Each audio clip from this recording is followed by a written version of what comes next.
Assalamu alaikum. Thank you, sir, for the nice introduction. So, we start with the topic of discussion is hypertension, and sir beautifully described that if we control the hypertension and diabetes, we will reduce the cardiovascular risk by almost 50%. So this is the classification of hypertension. ये ISH international society of hypertension की guidelines है जो 2020 में publish हुई थी. So these are the most recent guidelines by ISH society, in which the normal blood pressure is less than 130 by less than 85. Okay. जो पहले range थी उससे उन्होंने थोड़ा सा स्टेप अप कर दिया. उन्होंने कहा कि नॉर्मल ब्लड प्रेशर है less than 130 to less than 85 and the high normal blood pressure is 130 to 139 and 85 to 89. Then they define grade 1 hypertension with the range of 140 to 159 and the diastolic of 90 to 99. And grade 2 hypertension as the blood pressure greater than and equal to 160 and greater than with the diastolic blood pressure of greater than and equal to 100. ठीक है. So the classification of hypertension now is changed from year 2020, and now it is changed from the American Heart Association, which were previously used, in which the normal was taken as less than 120 by 80, and the second was elevated blood pressure, in which was taken as 120 to 129 and the diastolic of less than 80. And later on they divided the stages of hypertension as stage 1, 2 and hypertensive crisis. But now the classification is a bit changed. So the main emphasis of these guidelines are how to classify blood pressure when we take at the office, or with the ambulatory blood pressure monitoring and the home-based blood pressure measurements. If the patient come to your clinic and you check the blood pressure, and with the repeated checkings of the blood pressure, and if it is greater than or equal to 140 by 90, you will label that patient as having hypertension. But ideally these patients should be having ambulatory blood pressure monitoring or the home-based blood pressure monitoring. In ambulatory blood pressure monitoring, the 24-hour average blood pressure, if it is greater than 130 by 80, greater than or equal to 130 by 80, then that patient would be having blood pressure. There is a bit variation between the daytime and the nighttime blood pressure measurements when we take blood pressure with the ambulatory machines, in which the daytime average would be taken as greater than or equal to 135 by 85, and the nighttime average would be greater than or equal to 120 by 70. The blood pressure in the daytime is more than at the night time. तो उन्होंने उसकी एक average निकाली है कि अगर night time ambulatory पे 120 by 70 से ज़्यादा आ रहा है तो we will take this as patient would be having blood pressure. And how home-based blood pressure measurement, the blood pressure would be greater than or equal to 135 by 85. So if a patient come to the clinic, the diagnosis, you all know that the diagnosis should not be made on a single visit. एक दफ़ा आया है, हमें नहीं पता, उसको white coat hypertension हो गई है, ठीक है, तो हम एक सिर्फ जस्ट 1 विजिट पे हमारे पास आ गया, हम उसके ऊपर ब्लड प्रेशर लेवल नहीं करेंगे. Usually 2 to 3 office visits are required with a 1 to 4 week interval. But if the patient is having a blood pressure greater than 180 by 110 with the known cardiovascular disease risk, we will label this as patient is having hypertension. Ideally, the blood pressure in which the office blood pressure is high, we should diagnose hypertension by taking out of office BP measurements, which are the ambulatory blood pressure measurements or the home-based blood pressure measurements. In our setup, we will more on home-based blood pressure measurements. There are few recommendations that should be keep in mind while measuring the blood pressure, and this slide is the main important slide, that the room should be quiet with a comfortable temperature.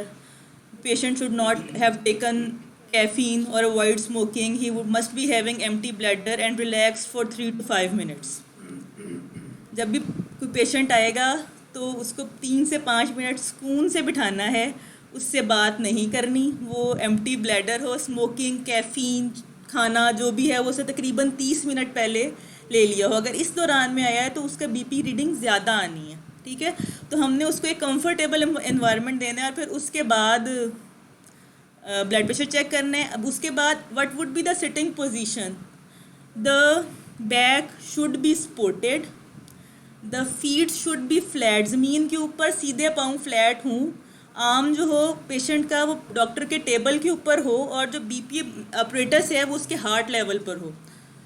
Sitting arm resting on table with the mid arm at heart level, back supported on chair, legs uncrossed and feet flat on floor. The size of the cuff should be covering, जो उसके अंदर bladder होता है, जो उसके अंदर वो होते हैं, should be almost 2/3 of the arm circumference. So अगर वो छोटा होगा तो वैल्यू ज़्यादा आएगी और अगर वो बड़ा होगा तो वैल्यू कम आएगी. And the protocol in the office should be कि at least you should take 3 measurements 1 minute apart, और जो लास्ट 2 आएंगी उसकी एवरेज जो होगी वो बीपी होगा. If BP of the first reading is less than 130/85, no further measurements are required.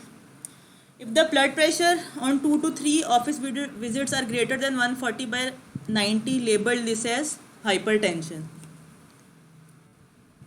So this is the position of a person.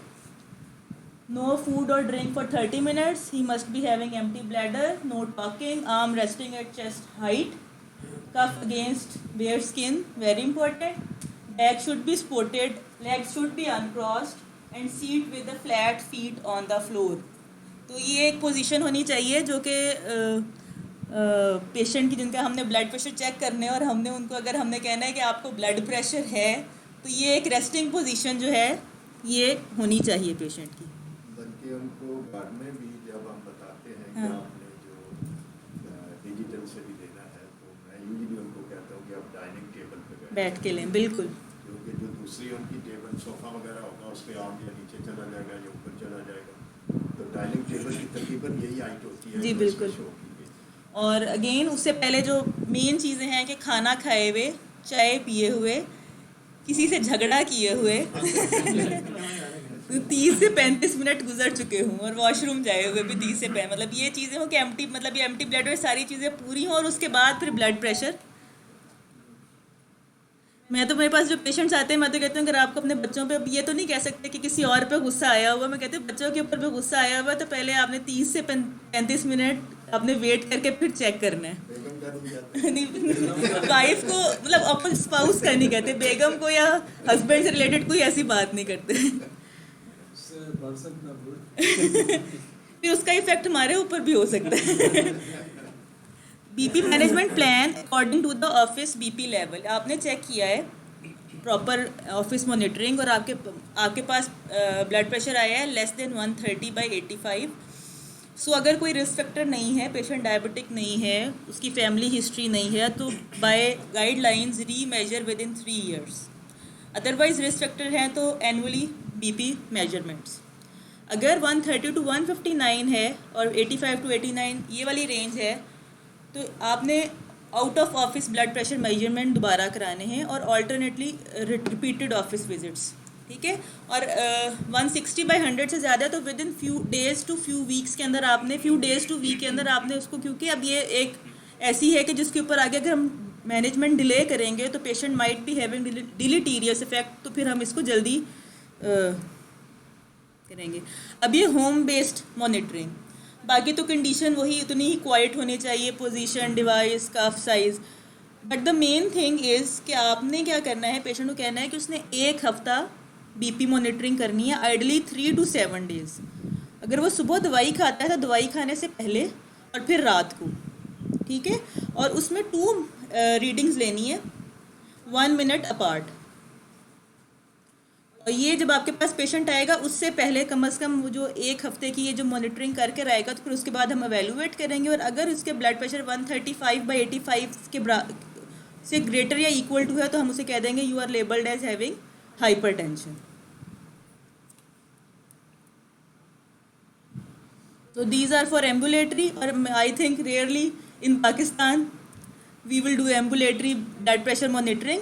But if it has to be done 24-hour monitoring at 15 to 30 minutes interval during daytime and night time, इसमें होता है कि एक BP operators उसके साथ attach कर देते हैं और वो खुद ब खुद ही at a specific interval patient का ब्लड प्रेशर लेता रहता है। और फिर आप उसकी बैक हिस्ट्री में जाके, मेमोरी में जाके उसकी वो सारी वैल्यूज़ बीपी की ले लेते हैं। At least 20 valid day time and 7 night time blood pressure readings are required. If less the test should be repeated. So again अगर 24 आवर की एवरेज लेंगे जो मैंने पहले बताया था, if it is greater than और equal to 130/80 we will label this as hypertension. और if we take the day time average then it should be greater than 135/85 and in during sleep it should be greater than 120/70. An important topic to be discussed is the white coat hypertension and the masked hypertension.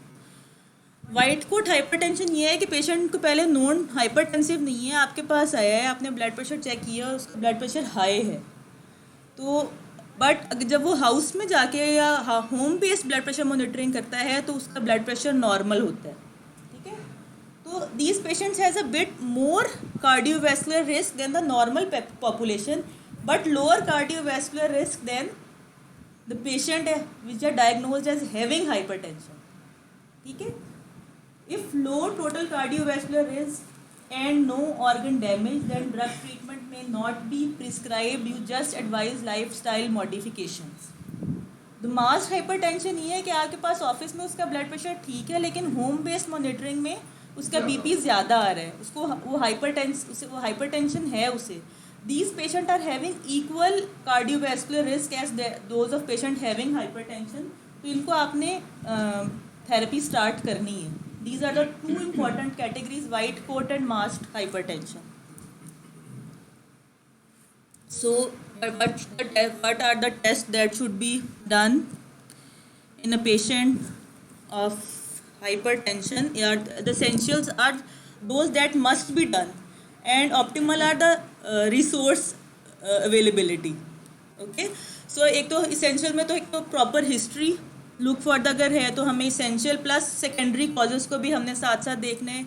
History related to the complication of the hypertension, if hypertension mediated organ damage हुआ है या नहीं हुआ, जिस तरह sir ने कहा है किडनी इन्वॉल्व हो जाते हैं, फिर रेटिनोपैथी हो जाती है, हार्ट इन्वॉल्वमेंट है, मैक्रोवैस्कुलर है, स्ट्रोक है, मेमोरी डिस्टर्बेंस है, बहुत सारी बीच में है, तो फिर वो सारी आपने हिस्ट्री के ऊपर पूछनी है। Physical examination and lab investigation that must be done if the patient is having hypertension are the electrolytes. Why the electrolytes should be investigated is if the patient is having hypokalemia. So there many causes of secondary hypertension that presents with hypokalemia. आपने test कराए हैं, एक young बंदा है, उसका blood pressure high जा रहा है, कंट्रोल भी नहीं हो रहा, इवन फर्स्ट विजिट पे भी कराया, उसका पोटेशियम लो आ रहा है। आप एक दिमाग में फ़ौरन आना चाहिए कि सेकेंडरी कॉज तो नहीं है, इसको कौन सिंड्रोम तो नहीं है, एड्रीनल एडिनोमा तो नहीं है, या ये कुशिंग सिंड्रोम तो नहीं है जिसके साथ ये हाइपोकैलेमिया हो रहा है। तो फिर ये इलेक्ट्रोलाइट्स बहुत ज़रूरी हैं। RFTs येस, यूरिन कंप्लीट में हीमोचूरिया, प्रोटीन यूरिया, कहीं पेशेंट को ग्लोमेरुलोनेफ्राइटिस के सेकेंडरीली तो ये हाइपरटेंशन नहीं हो रही, इसको कोई ऑटो इम्यून डिजीज़ तो नहीं है, एंड फास्टिंग ग्लूकोज और डायबिटीज़ की कोमॉर्बिड्स देखने के लिए। To further extend I would suggest कि अगर हम अल्ट्रासाउंड एब्डोमेन भी करा लें तो उसके दो फ़ायदे हैं। यंग पेशेंट्स में रीनल आर्टरी स्टीनोसिस हम बहुत अच्छे तरीके से यहाँ पे उसको रूल आउट कर लेते हैं। 12 lead ECG to look for the complications of hypertension in which atrial fibrillation, ischaemic heart disease और the hypertrophy. In optimal there are many related to brain, related to carotid Doppler, echocardiography, Doppler renal vessels and fundoscopy. So important topic in which we divide the patient into the high risk, moderate risk and the low risk categories. So more than 50% of the patient with hypertension have additional risk factor for cardiovascular diseases in which the metabolic syndrome, आजकल patient diabetes, then cholesterol disorders and the serum uric acid levels.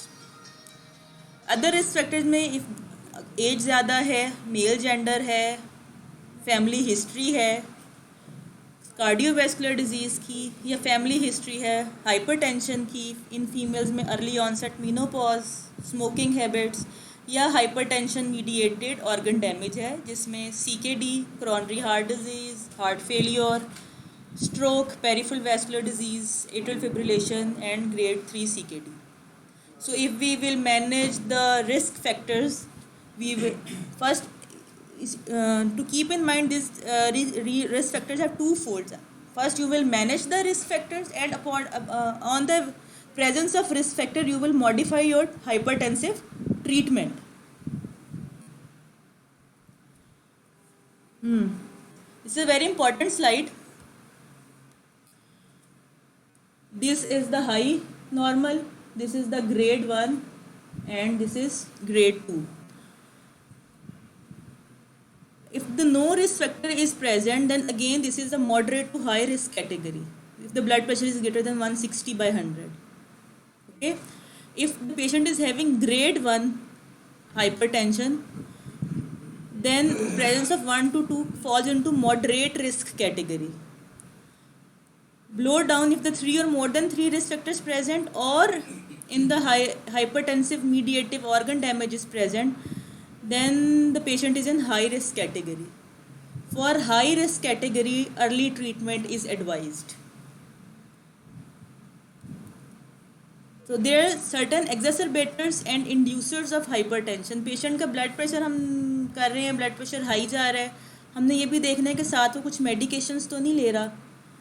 Prolonged use of NSAIDs, OCPs, some antidepressants, prolonged daily use of Panadol, certain sympathomimetics जो हम pseudoephedrine ये rhinitis के लिए या किसके लिए दे रहे होते हैं, cocaine, amphetamines, anti-migraine, these all increases blood pressure. Now there are the non-pharmacological treatment of hypertension. The main thing is the lifestyle modification is the first line therapy to treat hypertension. And if we modify the lifestyle, it enhances the effect of the antihypertensive therapy that we are prescribing. If the patient, अगर patient सिर्फ दवाइयाँ खा रहा है और अपनी lifestyle को change नहीं कर रहा, तो इतना ज़्यादा बेनिफिशियल नहीं होगा. तो हमें उसकी and what should be the lifestyle changes, salt restriction. इसमें हम कहते हैं कि अगर एक नॉर्मल डाइट है उसमें जितना नॉर्मल सालन में एक नमक है उतना सही है, फिर एडिड सॉल्ट नहीं लेने. किसी बेकरी प्रोडक्ट में है ये या एडिड सॉल्ट्स हम फ्रूट्स के ऊपर लेते हैं या कुछ वो फिर एडिड सॉल्ट्स नहीं लेने. तो ये 6 ग्राम तक सोडियम क्लोराइड हो जाता है. वेजिटेबल ज़्यादा लेनी है, फ्रूट्स ज़्यादा लेने हैं, ज़्यादा ये ट्रांस फैट नहीं लेने.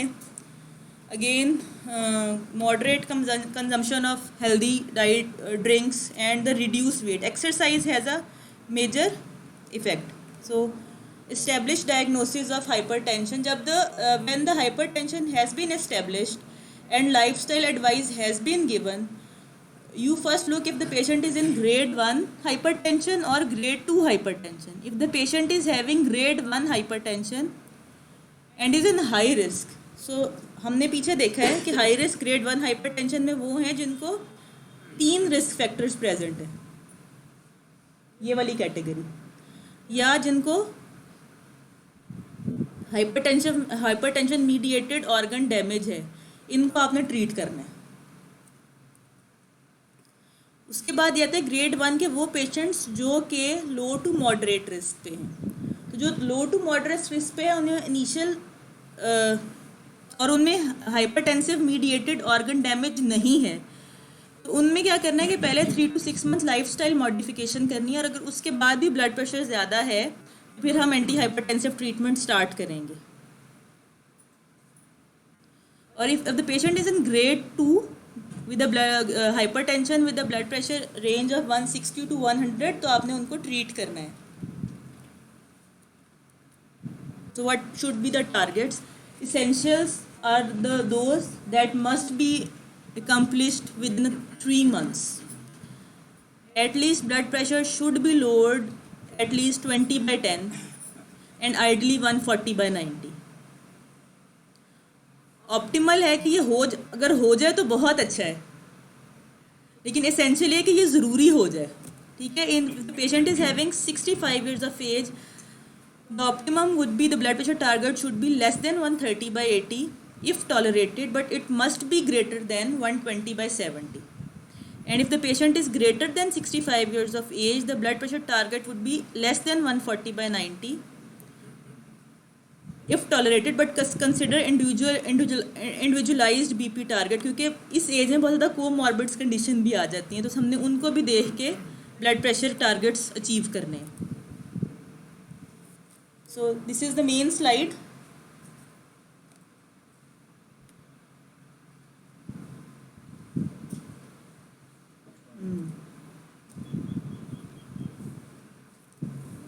पहले होता था कि हम पहले अप्रोच करते थे स्टेप 1 अप्रोच, स्टेप 2 अप्रोच, जिसमें हम सिंगल एंटी हाइपरटेंसिव देते थे. अब उन्होंने कह दिया कि आप dual anti hypertensive at low dose start कर सकते हैं. And ideally the combination would be ACE or ARBs and calcium channel blockers. Blood pressure control नहीं हुआ, टारगेट्स अचीव नहीं हुए, टारगेट्स वो जो हमने पीछे डिस्कस कर लिए हैं, अगर वो अचीव नहीं हुए तो स्टेप 2 के ऊपर आपने डुअल एंटी हाइपरटेंसिव की फुल डोज दे देनी है. फिर भी अचीव नहीं हुआ तो फिर हमने डाययूरेटिक ऐड कर देना है. और फिर भी नहीं हुआ तो हमने फिर पेशेंट का वर्कअप करना है रेजिस्टेंट हाइपरटेंशन के लिए. और रेजिस्टेंट हाइपरटेंशन की हमने कॉज देख के फिर उसको आगे हमने एल्डोस्टेरॉन एंटेगनिस्ट देने हैं. Use whatever drug are available with as many of the use free combination if single pill combination is not available. Use thiazide like diuretics if thiazide like diuretics are not available. And diltiazem and verapamil could be administered if the dihydropyridine calcium channel blockers are not available. So ideal drug must be, the treatment should be evidence based in relation to morbidity and mortality. Once daily regime with provide 24-hour blood pressure control.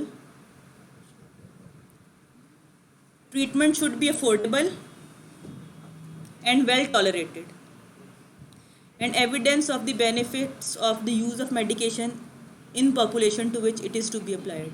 Evidence based treatment start करनी. Now I would welcome Dr. Rashid.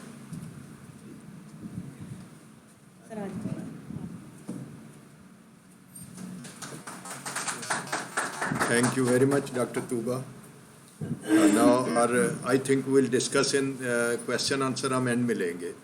I'll request Dr. Rashid Ali, who is Assistant Professor of Medicine at Services Hospital and Medical Sciences. Dr. Rashid. बिस्मिल्लाहिर्रहमानिर्रहीम. अस्सलाम वालेकुम.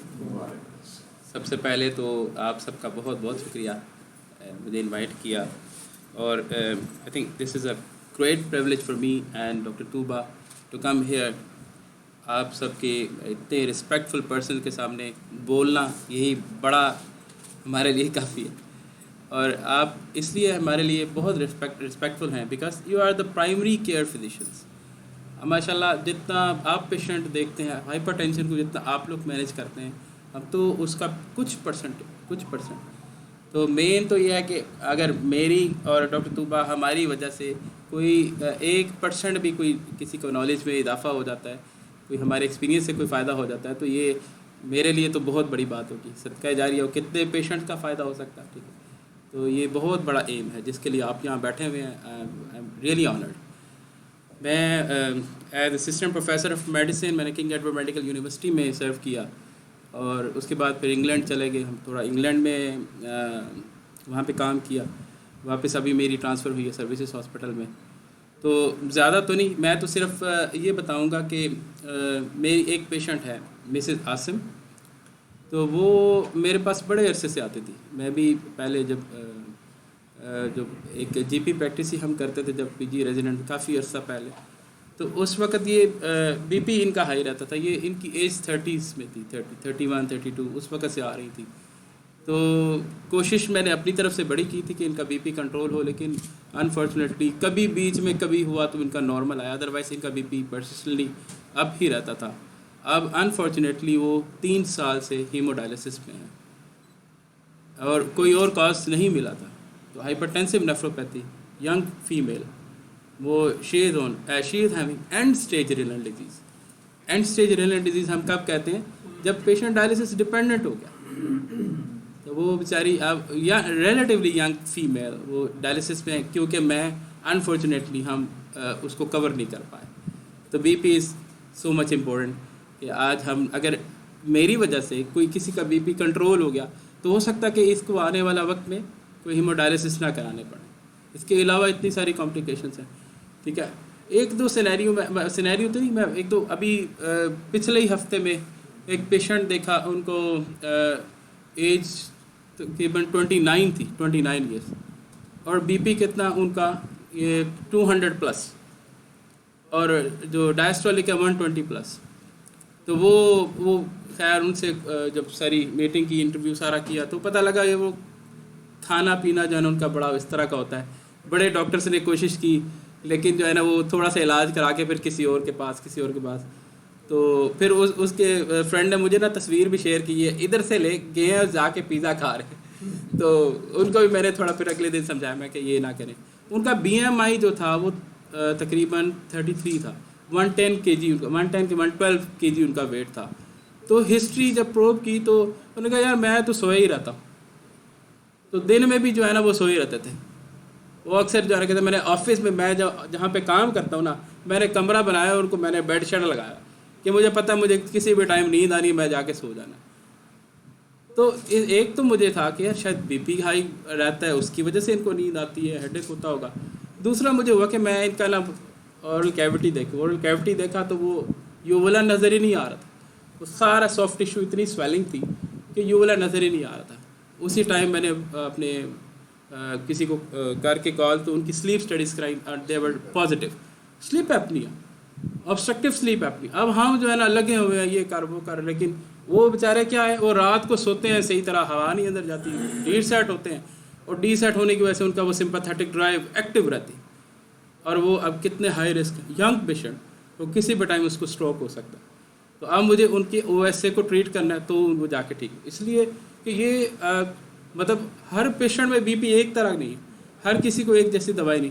दूसरी भी doctor Tuba से हम discuss कर रहे थे कि एक पेशेंट रेजिस्टेंट हाइपरटेंशन क्या है कि जिसको 3 एंटी हाइपरटेंसिव दिए हैं, 2 उसमें आपकी डुअल एंटी हाइपरटेंसिव, इसके साथ एक डायूरेटिक है, मैक्सिमम डोज के साथ आप देते हो तो ठीक नहीं होता, दैट इज़ रेजिस्टेंट हाइपरटेंशन।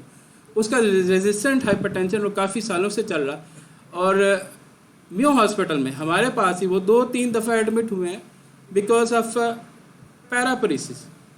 बाद में कॉज पता चली यार इनका पोटेशियम कम हो जाता है, एपिसोडिक पोटेशियम कम, पोटेशियम रिप्लेस करते बेहतर होते घर चले जाते।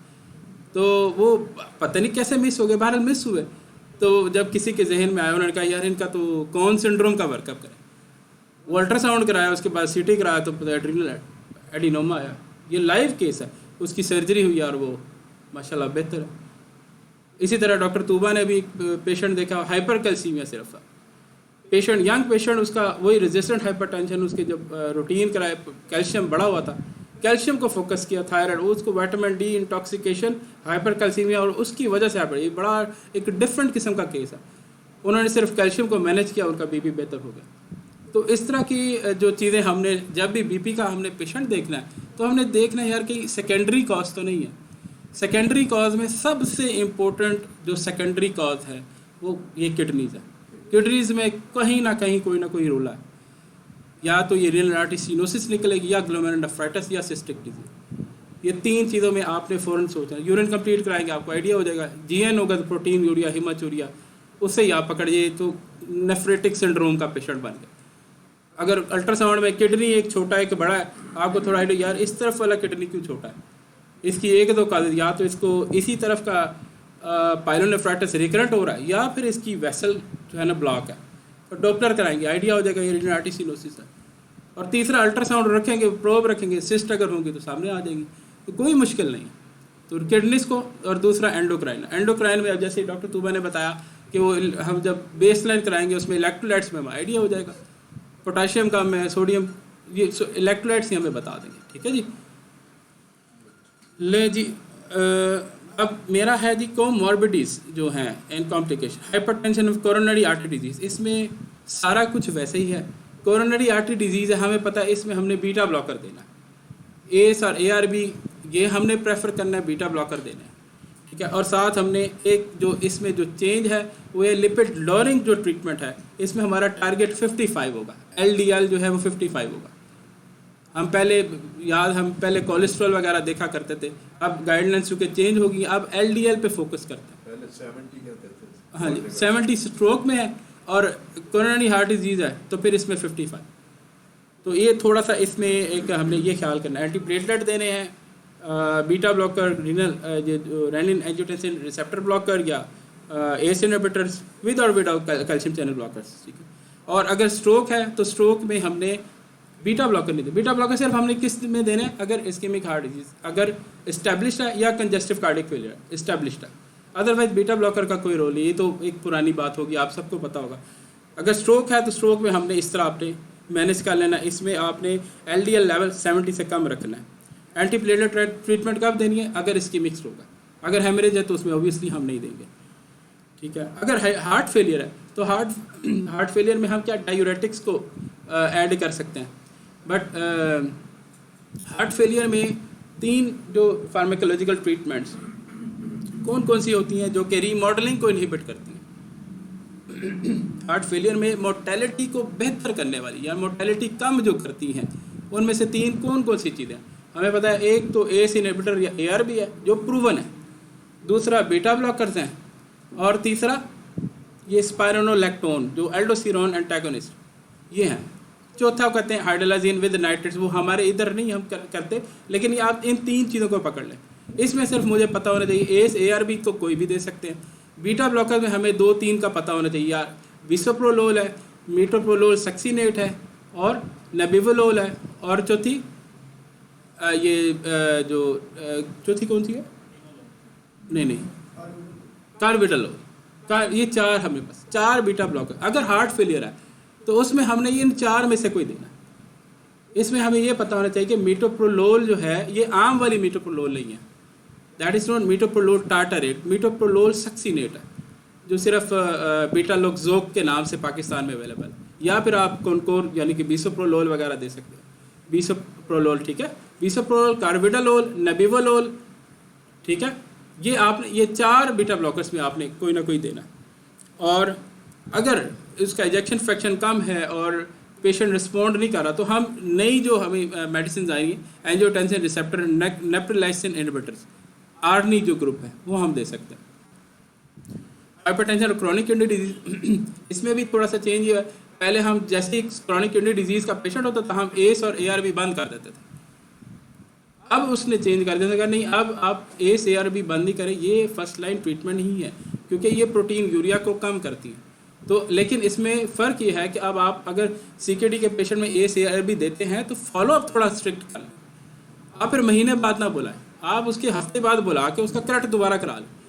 अब देखिए अगर GFR कम हो गया या करट बढ़ गया 30% फ्रॉम द बेस लाइन तो फिर हम इसको बंद करेंगे, अदरवाइज नहीं बंद करना। जितना भी करट है, पहले था जी आप अगर 3 से ज़्यादा करट है तो आप नहीं देते, अब करट आप अगर ज़्यादा भी है तो आपने देना, बट फॉलो ज़रा स्ट्रिक्ट कर देना। थोड़ा ज़्यादा आपने करके तो आपने देखना कि ये कहीं करट इसकी वजह से राइज तो नहीं हो रहा, ये एक चीज़ है। और